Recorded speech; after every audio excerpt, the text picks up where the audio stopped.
Hi, everyone, and welcome back to The Wheelchair Activist. This is a podcast hosted by me, Emma Vogelman, where I talk to some amazing disabled people and some amazing allies of the disabled community. I am so excited today that I am being joined by Baroness Tanni Grey-Thompson. If you don't know who Tanni is, she is an amazing decorated Paralympian and is now a member of the House of Lords. She is such an amazing, interesting person, and I can't wait to hop into today's episode.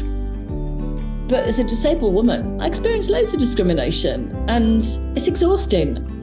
You know, going back to trains, when I had a chief exec say to me, "So what do you want, Tanni?" And I just said, "I want the same miserable experience of commuting as everyone else. I aspire to that." You know, people now say to me, and it's non-disabled people, go, "Well, 2012 changed the world for disabled people." No, it didn't. It changed the world for some Paralympians. It got a few more disabled people on TV. It didn't stop do not attempt resuscitation orders being put on tens of thousands of disabled people during the pandemic. You just have to try and keep pushing for the things that you want. And I've still got a big long list of things I want to do. Tanni, thank you so much for joining us on The Wheelchair Activist. It is such a pleasure and an honor that you've made time for us today. Thank you. It's lovely to join you. Thank you for asking. So it would be wonderful for our listeners, whoever is for some reason unaware of who you are, if you could just tell us a little bit about who you are and what you do, please. So I used to be an athlete. I was a Paralympian. I competed at 5 Paralympic Games and won a total of 16 medals. And then when I retired, I went into politics, and I now sit as a crossbench peer in the House of Lords, and I work on disability rights, sport, physical activity, women, lots of different things, because it all kind of intersects with each other as well. So I work on lots of different issues. Amazing. And what was that transition like? So how did that come about, going from sport into politics? It doesn't seem like the obvious route. It's actually not such a big difference, because I always really laugh when people say there's no sport or there's no politics in sport. And it's like, there's loads of politics in sport.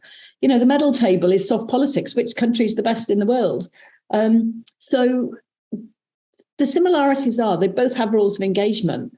You know, in athletics, what can you not do on the field of play? In the Lords, it's what can you and can't you say in the chamber?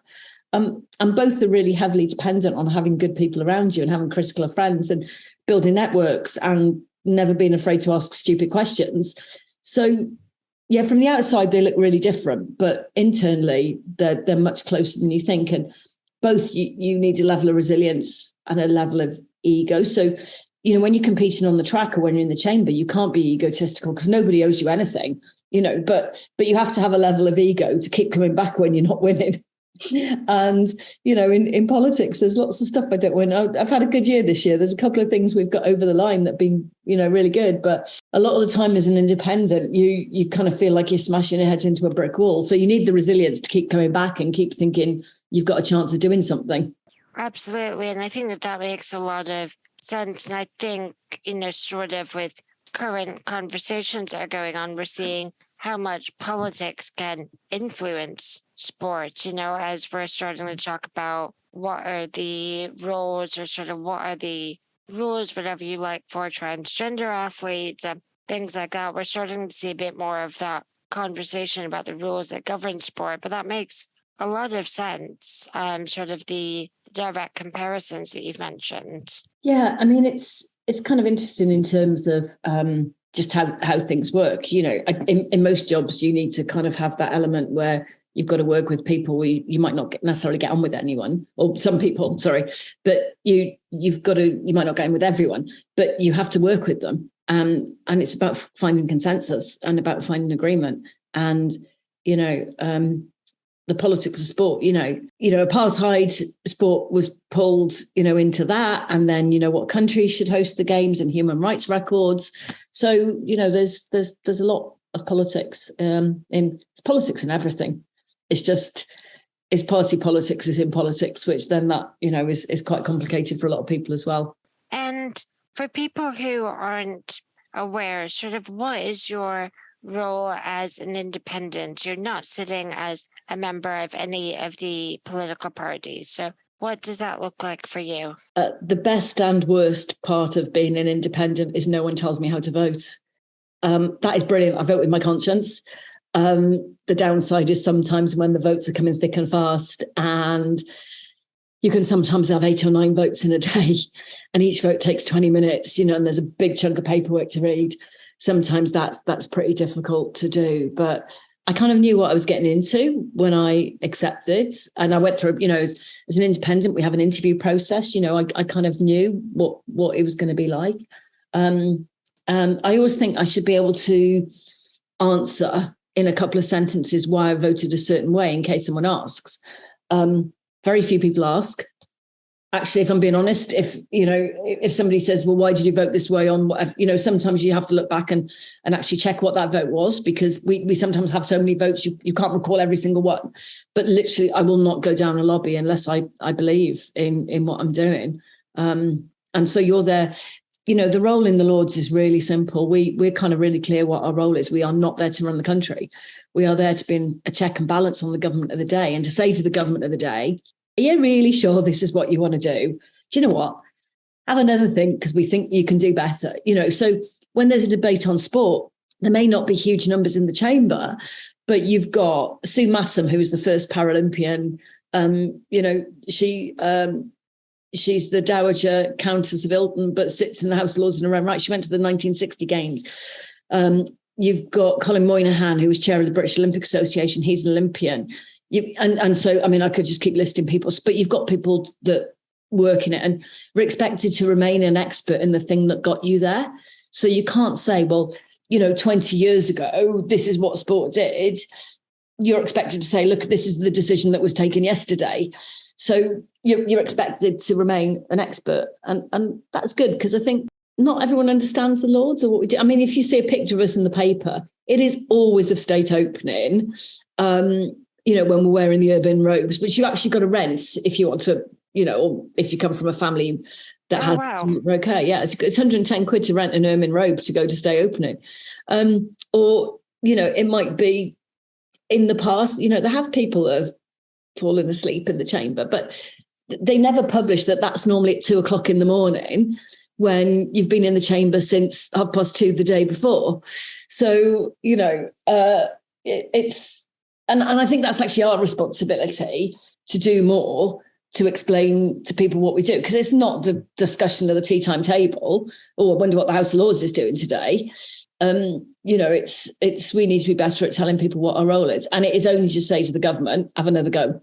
I think that's a really great explanation, and I know when I was studying law, that was one of the things that I thought was so interesting about the House of Lords, is that you do get people from so many different specialties and so many different industries who can come in and be those experts. And when you are faced with a piece of legislation on something very specific, it's not career politicians are the only people who are going to look at it. There are people who have dedicated the majority of their career to those areas. So they really are in a very good place to decide on sort of the minute details of things. So I think that that's incredibly important. And you've mentioned about sports and sort of the expectation to keep up to date with it. But obviously a huge amount of what you do is disability advocacy in the chamber. So what does that crossover look like?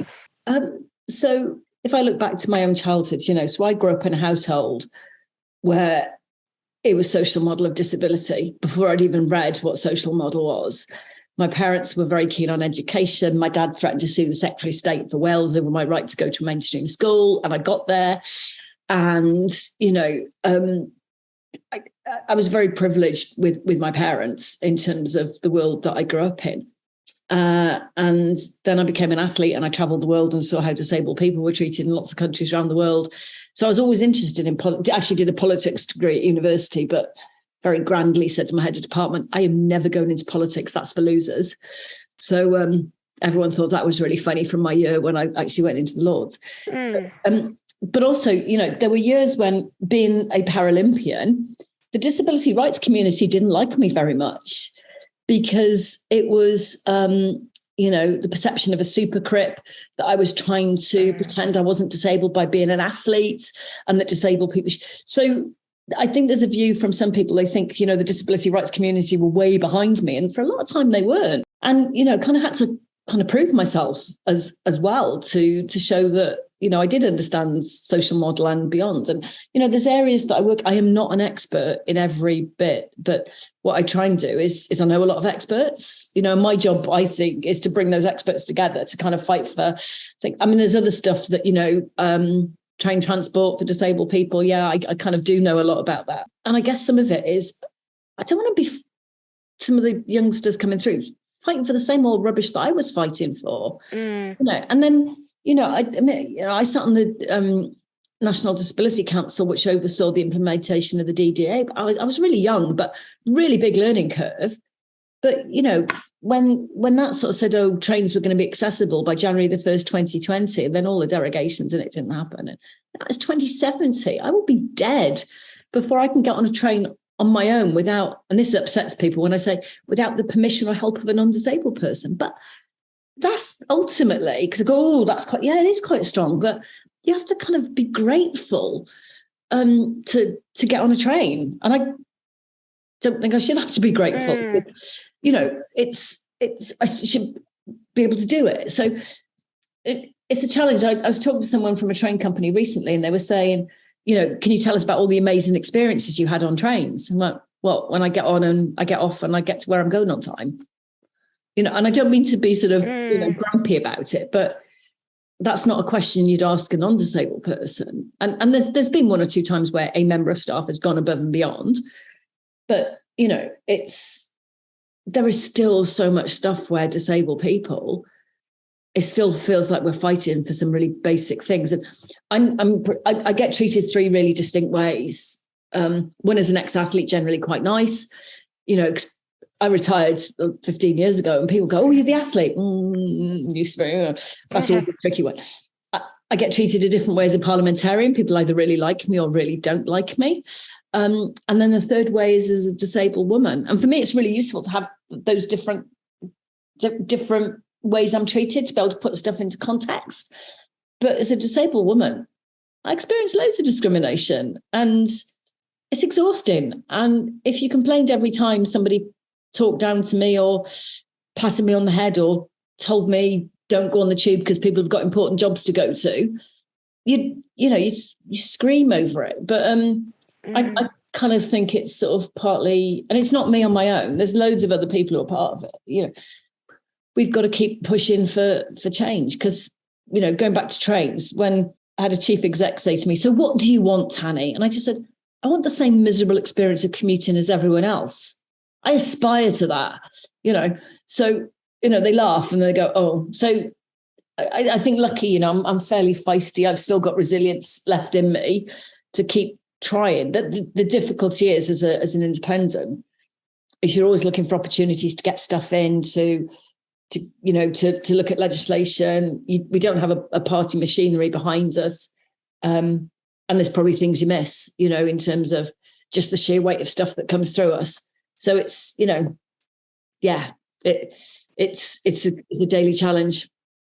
I think that's fascinating, though. There's three different aspects of who you are and the way that you get treated. And I really hear what you say about being a disabled woman and the discrimination that comes with that. And, when you were speaking about trains, I thought about my own situation. I used to commute a few days a week into London. This was pre-pandemic. And I'm sort of thinking now, God, I really don't want to do that again, because of all of the little instances of discrimination and just those little fights that you have as a disabled person to get on a train. And I really hear what you say about the permission and help of a non-disabled person. And I understand why that could be seen as, potentially controversial, but I agree that is the truth. And you have to,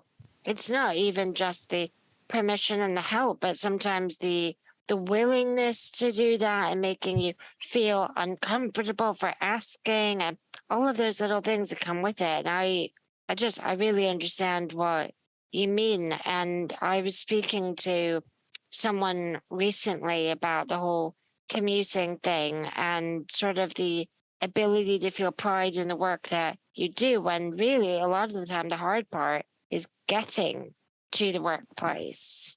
I was talking to a company recently, and they want to increase the number of disabled people. And you go, that's brilliant. But they hadn't thought about the transport to and from. You know, they were talking about accessible toilets and canteen and really important things. But it's like, how do people get to you? And where they were in London, I got a map out and showed them the nearest step-free tube stations. And this, you know, and it was like, oh, so it's another layer of conversation. And there's a bit, I try not to get too frustrated that people don't think about these things, but sometimes I do, because it's not like disability is new, is it? Or it's some of those things are just so far from the radar that, you know, it's almost like this big shock when you say, so how do people get in and out of work? They just don't think.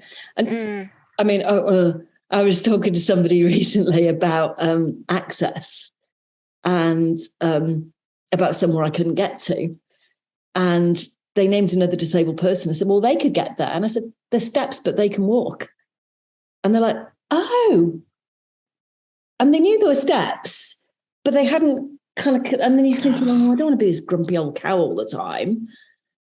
But then sometimes you're thinking, well, you kind of have to just say to people, no, hang on, every impairment's different. You know, my husband broke his back at 21, and then more latterly he's had a stroke and he walks with crutches, but people look at him and me and probably think my life's much harder than his. And actually it's the other way around. You know, he gets, for lots of, you know, gets tired, and, you know, it's, people make these like big assumptions about impairment. And, you know, if, I don't know, I try not to get really annoyed when people say to me, like, you're right, you having a nice day? Yeah, I'm going to work. Oh, that's lovely. Oh, yes, I get that a lot. And it's really hard. I mean, at some point I am going to say something really rude, but I try not to, because I think it's like, I try and think it's my job to educate people, but it's not always easy to be that person that takes the higher ground. It's really, and there's points in my life where I haven't, and I'm not proud of those moments, but it's hard to tolerate at times. I think it's being very honest, though, and acknowledging the fatigue that can come with the everyday battles, the everyday little instances of discrimination, but then all the attitudes on top of that from the, I suppose, well-intended people who say, oh, good for you, you know, and things like that. But it does wear down on you. And I think that's very, very honest. And I suppose I'm really interested in what you said before about the disabled community and Paralympians, because I have to admit that wasn't something that I was aware of. I know that there's that, you know, sort of stereotype that a lot of disabled people reference, that a lot of non-disabled think that disabled people are either Paralympians or benefit scroungers. And we know that there are so many instances where that is not true. But I'm just really curious about how the community wasn't behind you for so long. Well, because, and I do totally get it, because I'm there sort of bouncing around saying, oh, the games are lovely and there's this and there's that, and isn't it marvellous? And then the reality is, you know, there's a whole bunch of people fighting, you know, to get the basic level of education or work or anything like that. And, you know, actually most athletics tracks are accessible. You know, the fact you're at a major games, they've thought about some of those things, you know. So it was a difficult balance, because I think what we have now is there is some virtual signalling around it, because we had a great games in 2012 and they were stunning. You know, people now say to me, and it's non-disabled people, they go, well, 2012 changed the world for disabled people. No, it didn't. It changed the world for some Paralympians. It got a few more disabled people on TV, a few more disabled people in the media. I mean, I think there has been a change in the last probably 2 years. There's a few more disabled people on adverts. But what I keep saying is that if I see a disabled person on TV, I would like it to take more than 2 phone calls for me to get to that person. Because, it just shows that there's still quite a small community of disabled people that we see in the media. And, so when somebody says to me, 2012 changed the world, I go, well, I can't get on the Northern Line. And I attribute that. Katie Pennick, who's a disability rights campaigner, she said that, and she gave me permission to use it because I get that an awful lot, 2012 changed the world. And so you go, well, I can't get on the Northern Line. It didn't stop do not attempt resuscitation orders being put on tens of thousands of disabled people during the pandemic. And I am rational and I do understand why that happened. But it's like, why do I have to be so understanding about it? Because at that point in the pandemic, we didn't know how many ventilators there were and we didn't know how to treat it. And, so they were trying to make judgment calls to ease the pressure on doctors having to make judgment calls. Sort of get it. But I thought that was going to be the moment where society would say, hang on a minute, bit uncomfortable about this. And actually, most people just went, yeah, okay.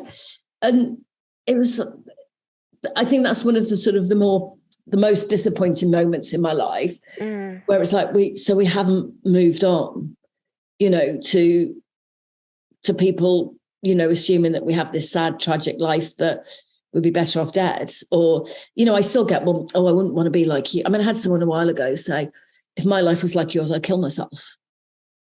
Right. So I had to be, the grown up and say, oh, right, okay, well, my life's not so bad, And you're like, I wouldn't want to be like, I wouldn't want to be incontinent. Well, I catheterized. That's not the worst thing in my life, not even close. So it's... I often wonder, what is it people want us to take away from comments like that? Are they thinking that they're calling us brave or, whatever it may be, because we are living, whereas they think they would choose to not? But I sit there and I'm not surprised that you hear that, but it's just, what is it you think you're achieving is what I would want to know from people who say things like that. It's almost that relief in people sometimes. Well, at least I'm not like you.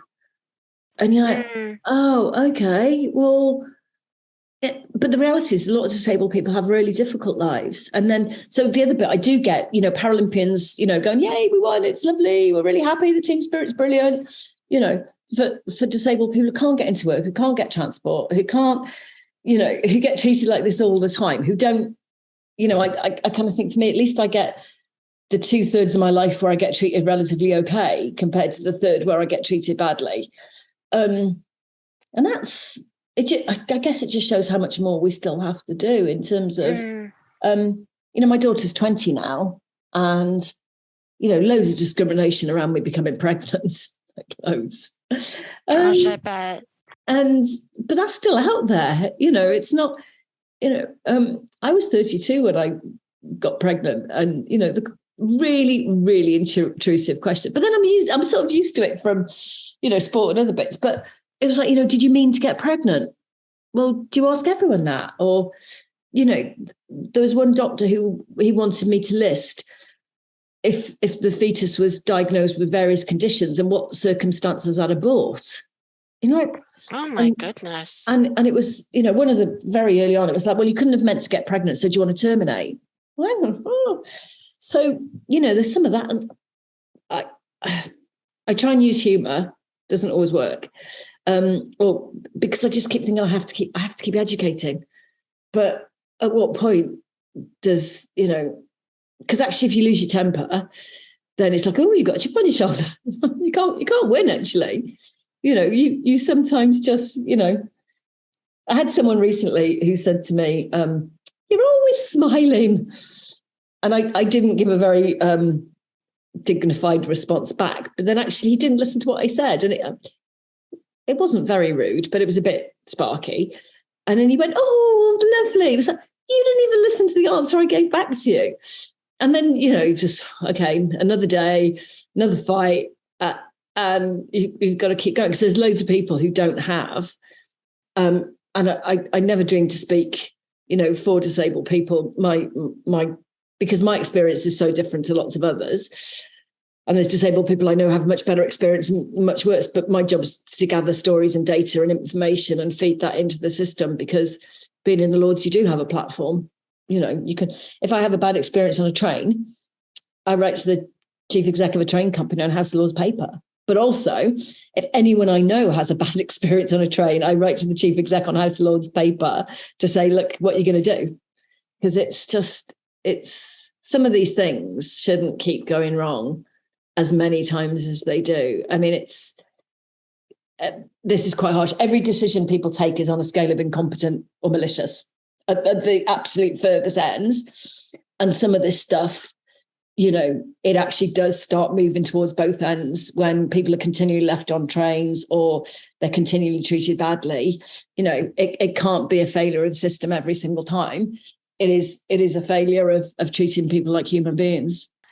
I think that's a really interesting take. And I agree that, when things are routinely happening, like the instance you said about disabled people being left on trains, I think it does stagger belief sometimes, because, I'm just thinking right now, how many articles are we seeing about disabled people being left on planes and wheelchairs being damaged and things like that? There's so much of it right now. And, it's happening to the same people again and again. And it's really very disheartening, I think, for a lot of disabled people to think about things changing overall when little things are still so difficult. And it sometimes really does feel like a lack of caring that is leading to these failures,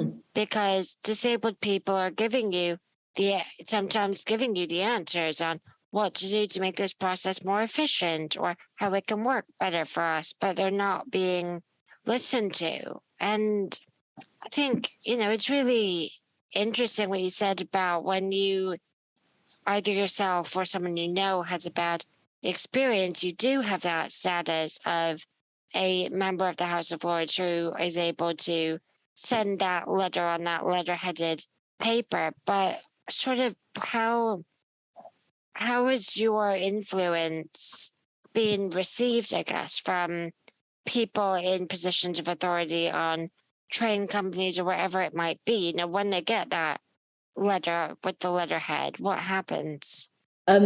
Sometimes it's very productive and sometimes it's not. So there was one area that I was working in where it was one particular station that was having continual fails for disabled people.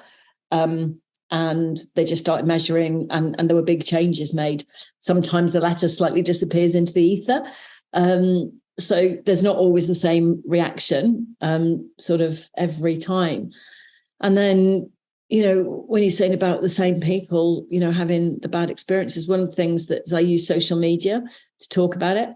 And I think it's very hard because I'm not sure it's possible to use social media to make a direct complaint. I think it's useful in the moment to kind of raise the issue. But I don't just sort of post stuff about bad train experience. And I post good ones as well.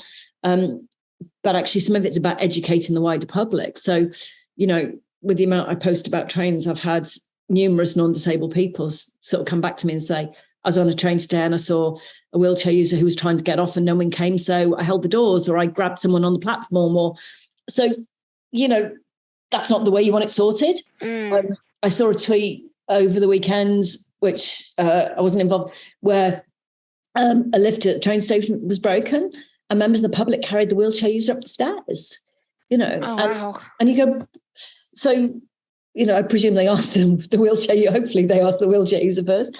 But, there's moments like that. You go, okay, that sort of helps unlock things. I guess, with how, my feedback goes down.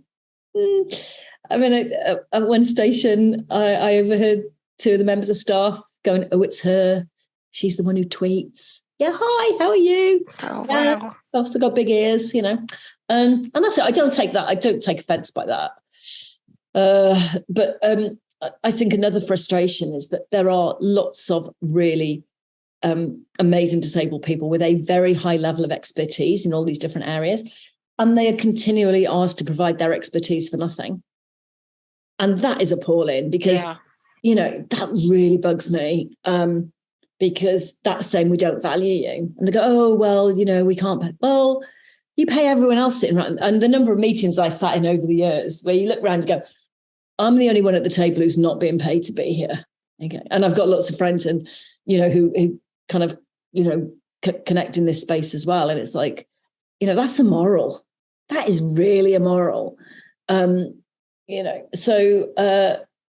I just think, we need to be calling out some of this stuff as well, in terms of, valuing the voice of disabled people, or they assume that a non-disabled person knows more about disability than a disabled. And it's difficult because we're not one homogenous group.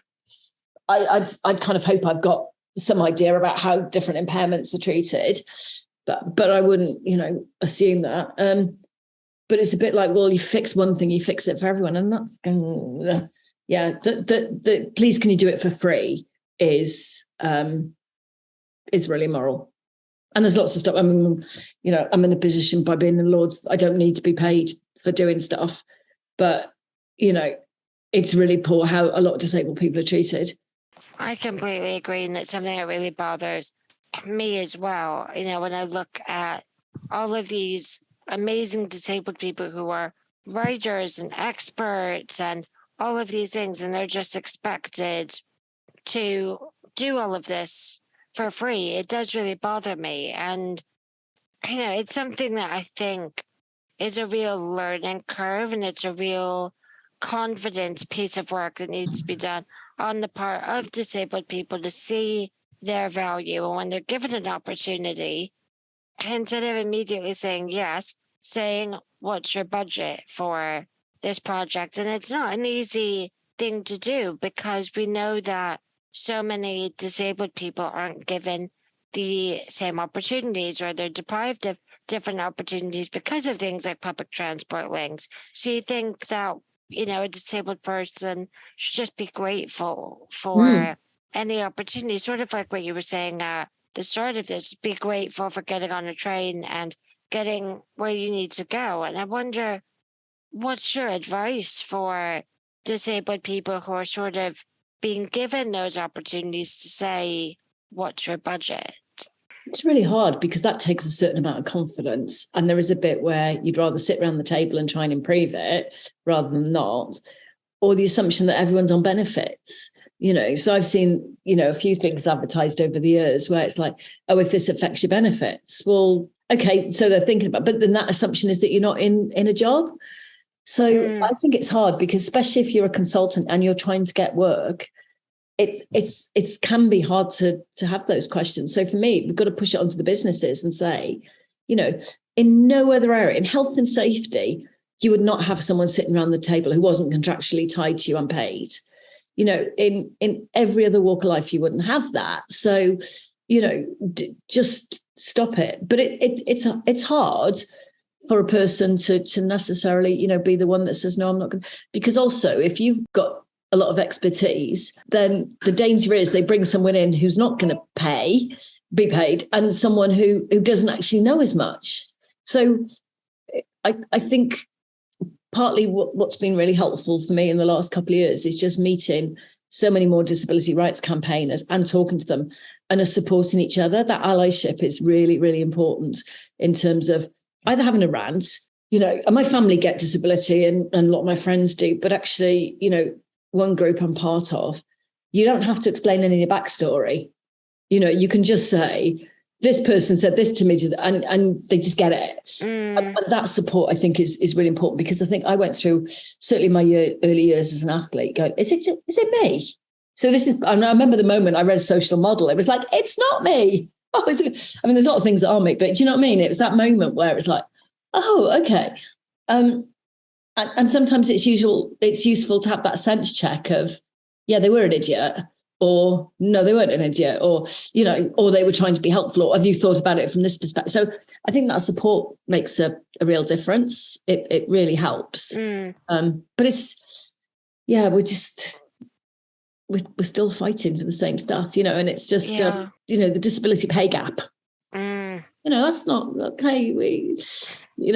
Where's that? And, the number of people in employment and, really? Yeah. I'm sure from so many people's perspectives, and I really hope some people listening to this who aren't necessarily faced with these barriers are thinking, that's still a thing in 2022. Yeah. I do really hope that people are hearing that and hearing that there are people who've been fighting for this for so long. And the example that's jumping to mind is home working and flexible working. With the pandemic, it happened overnight, whereas so many disabled people have been asking for it for so long to make work opportunities more accessible and inclusive to them. And, when the rest of the world wanted to do it, well, they didn't want to, they had to do it. It happened overnight. So it is really difficult. And I'm just really curious because you said that you sort of grew up operating under the social model, even though not fully knowing what the term for it was. But who were your role models growing up? Were any of them disabled? Yeah, so growing up in South Wales, there was a Welsh wheelchair athlete. His name was Chris Hallam, and he won the London Marathon early on. And he was loud and obnoxious and rude and brash and wore leopard print bodysuits and dyed blonde hair and was like real. The only imagery I'd seen of disabled people in the media before were Ironside and Sandy Richardson from Crossroads. And, here Chris kind of challenged all that. And he became one of my best friends. He sadly passed away a few years ago from cancer. But he challenged that view of being grateful. And he helped me find my voice. And he helped me stand up for myself and other athletes. And he was amazing in terms of not letting, he tolerated discrimination really badly. He was very rude. But it was great because, I kind of loved him to bits, really.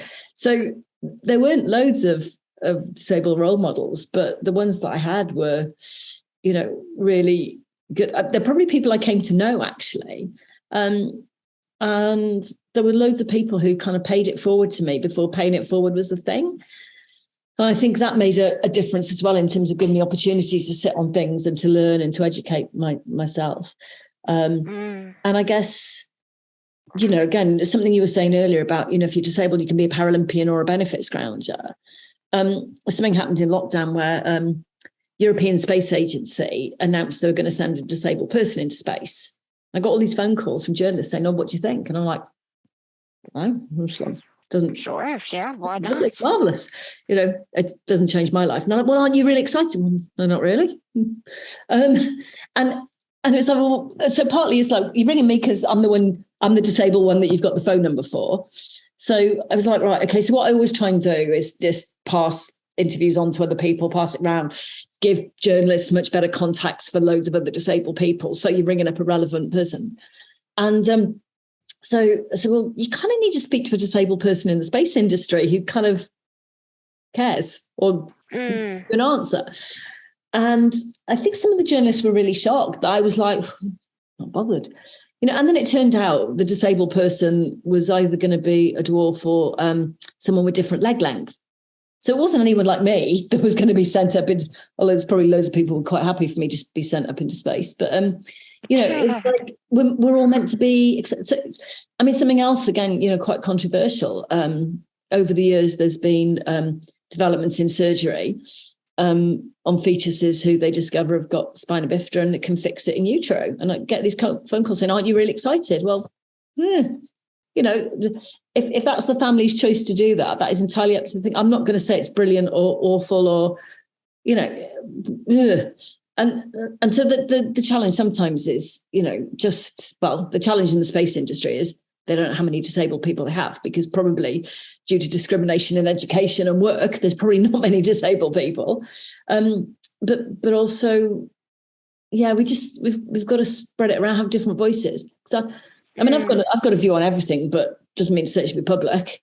And and actually limits what I'm able to do if I have a view on everything. So, you know, we need to, and other disabled people I speak to, we spend a lot of time just saying, okay, you know, get more people out there. And that's probably one of the better things that we can try and do. I think that that's a really fair point. And it reminded me of a time when it was assumed by an organization that I was working with that when they needed a disabled person to write about the Paralympics, that because I was a writer and I'm disabled, that, oh, Emma will do it. She'll be able to knock it out in half an hour. And I thought, I couldn't know less about sport.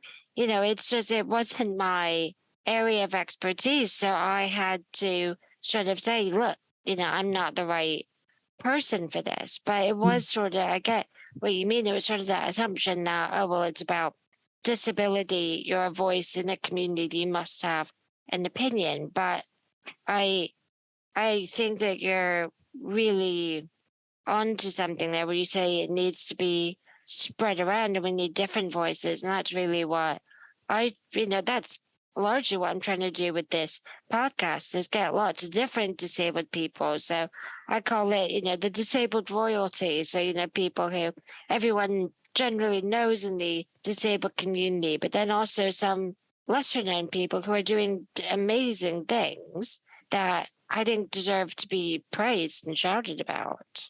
Yeah, and that's really important, because it's almost like sometimes you kind of feel, oh, well, we had the Paralympics on TV, so we don't have to have them again for a bit.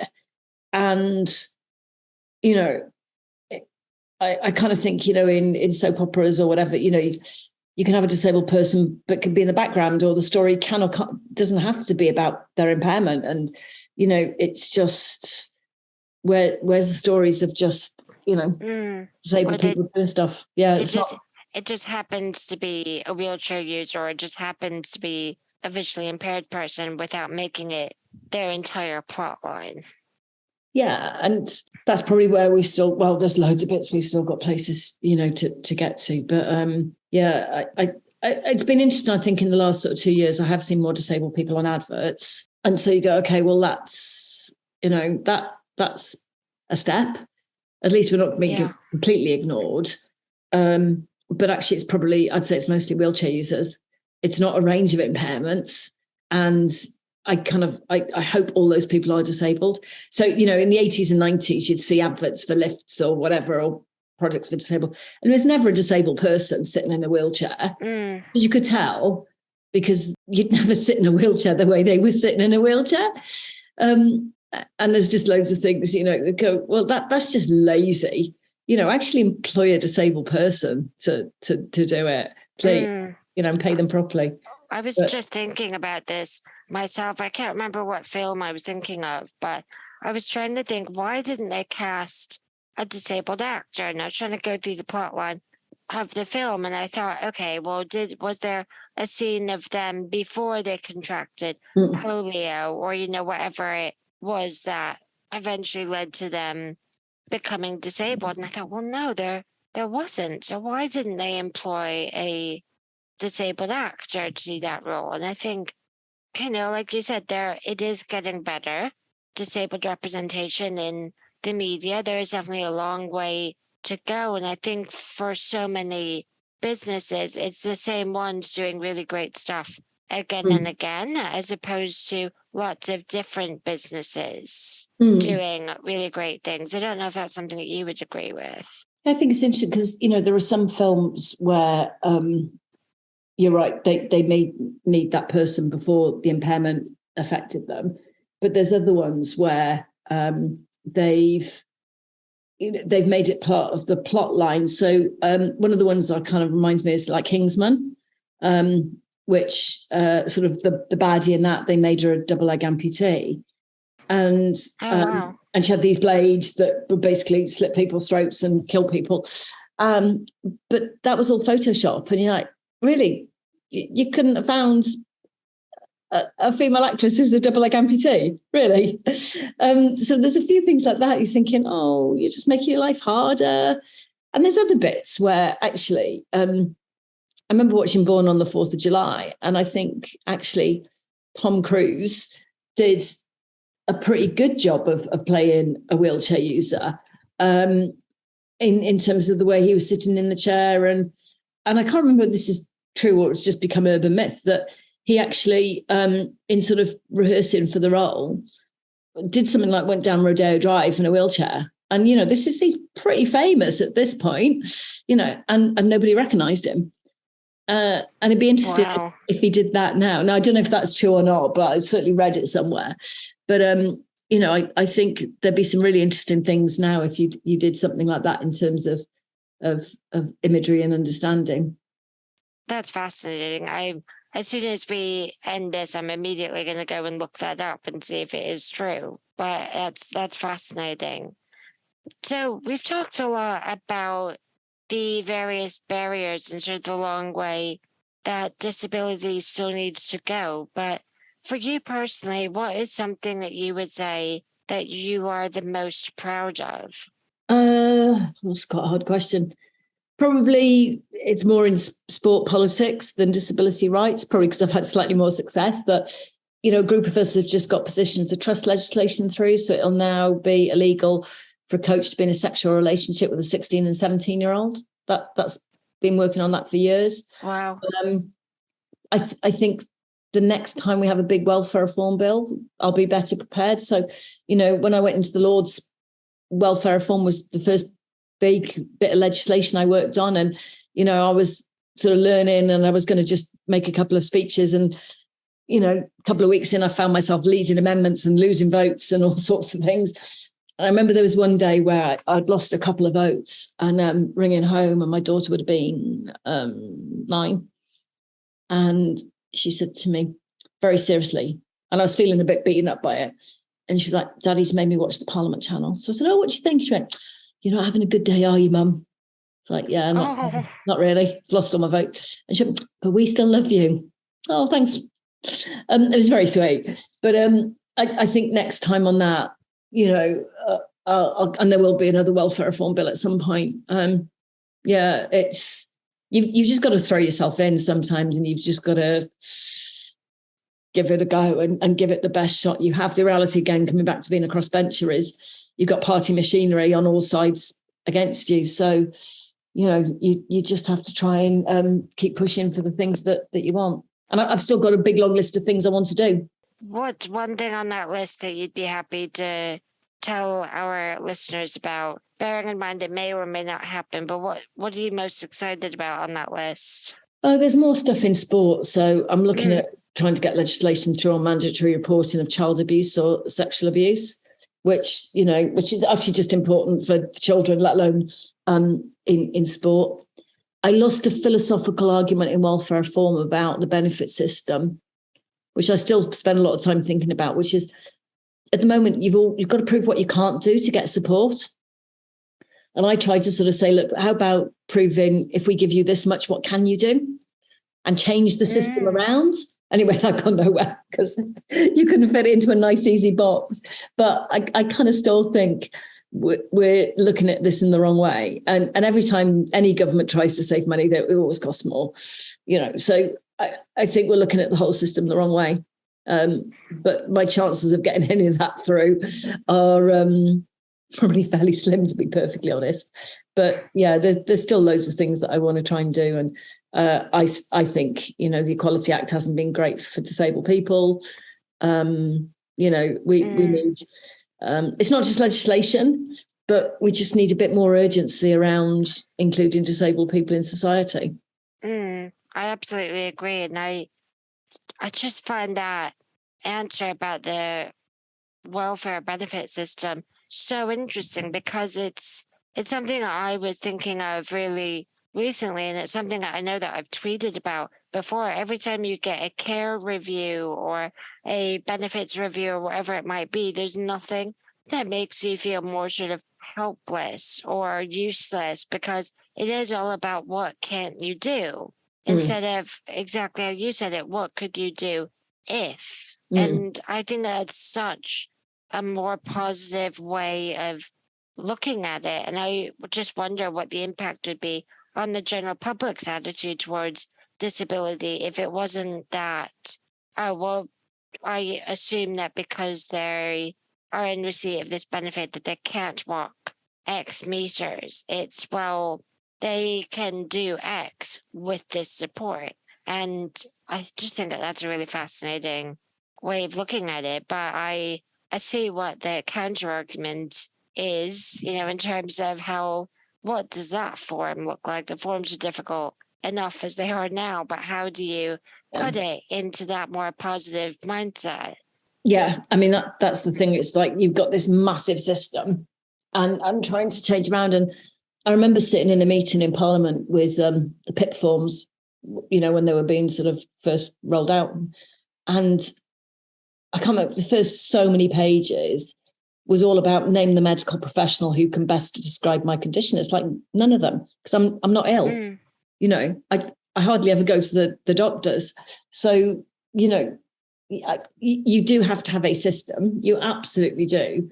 But I don't know. I just don't think it's not terribly useful. But there's it's useful to have that kind of moment where you kind of remind yourself how much more there's. We've got to celebrate where we've come from, but there's always loads more to do. Couldn't agree more. And I just want to thank you so much for giving up so much of your time today to talk to me about your really fascinating career. It's been such a pleasure to talk to you. I just want to say really quickly before we finish is that I think I first met you when I was doing an internship with the British Institute of Human Rights, and that was my first instance of discrimination. So I started viewing myself as disabled at that time because, lo and behold, social model was right. And when I was faced with the barrier, I became disabled. And I remember you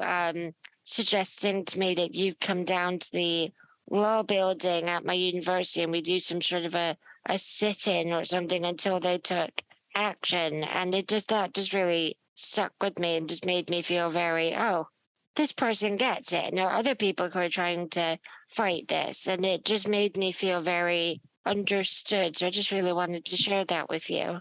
Thank you. That's really kind. And I'm still involved with the IHR. Can never say it properly. But actually, there's one regret. There was a piece of work that we tried to do around the 2012 Games, and it was to educate disabled athletes into the social model. Wow. It didn't happen, and for lots of reasons. And I kind of, when you asked me, actually, there was what would I like to do? That's what you just said reminded me of that. It's actually, disabled athletes can be part of the change. So maybe that's on the list. I think at the time we called it radicalized, but you can't really call it that anymore. But it was educate and support disabled people to be, to have a voice, and we need more. We need more disabled people having a voice. We absolutely do, and hopefully people listening to this will feel that a little bit more empowered, knowing that there's someone in the House of Lords who's also trying to help fight their corner. So thank you so much for coming on The Wheelchair Activist. Thank you so much. Thank you so much for listening to this episode of The Wheelchair Activist with the amazing Baroness Tanni Grey-Thompson. Before you go, I want to remind you that we do have a GoFundMe set up for this podcast. We are 100% committed to accessibility here at The Wheelchair Activist, and we want to make sure that every bit of content is inclusive and accessible to all. Every donation allows us to continue doing this work, which includes captioning each and every episode and making it available on YouTube.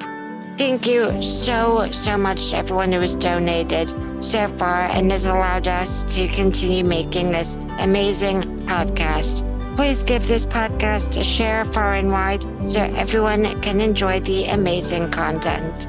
This podcast has been hosted by me, Emma Vogelman, produced by me and Isabel Anderson, and edited by Joe Tapper. Thank you so much for listening, and I can't wait to see you in the next one.